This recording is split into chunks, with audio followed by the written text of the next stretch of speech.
Everybody wants increase and abundance and lifestyle change and new zip codes and new area codes, but you only read once a week and you only work out once or twice a month.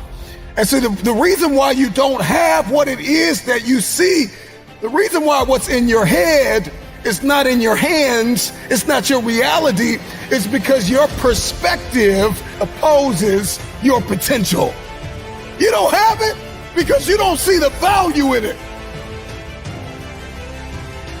If you believe you've been called to be the difference maker, the game changer, the disruptor, the person that comes into a room and commands the atmosphere, if you believe you've been called to be necessary and not grossly irrelevant, then everything you do, everything you see, everything rises and falls on your perspective, your perception, your viewpoint. How do you see this thing?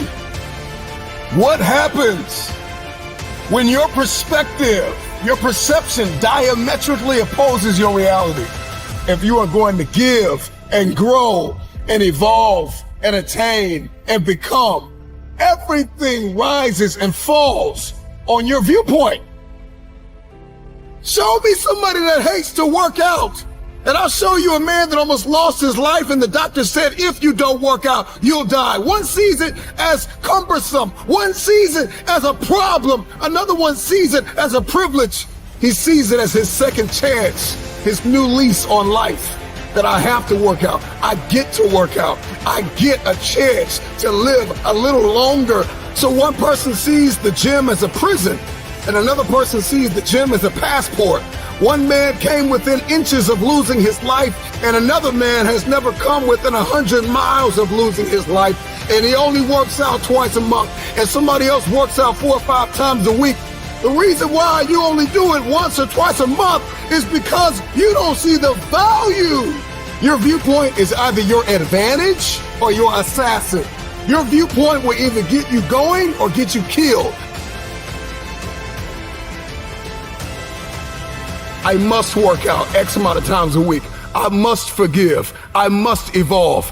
I must become. I must retain. I must grow. I must live. I must evolve. I must go to the next level. I must live in this type of house. I must drive this type of car. I don't care how bad you think the shoes are that you are wearing. There is another man in this world who would kill to walk a mile in the pair that you wear. Marcus, what does this mean? This means that what you are complaining about, what you hate, what you can't stand, what you want to walk out of, what you want to give up on, there is somebody out there that would die to be in your position. And so here's what I need you to ask yourself.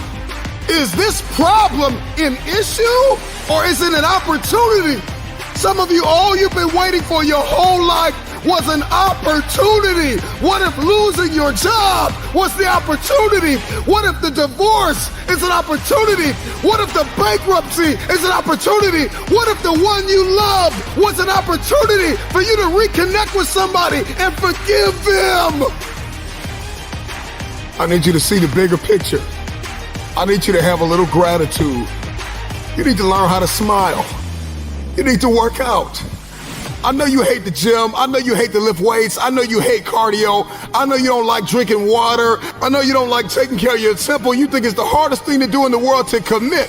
But there is somebody who's in the grave today, and if they had another opportunity to live, they would enthusiastically, with great confidence and courage and consistency, do what you hate just to live a little longer. Find the positive. See the bigger picture. Guard your gratitude.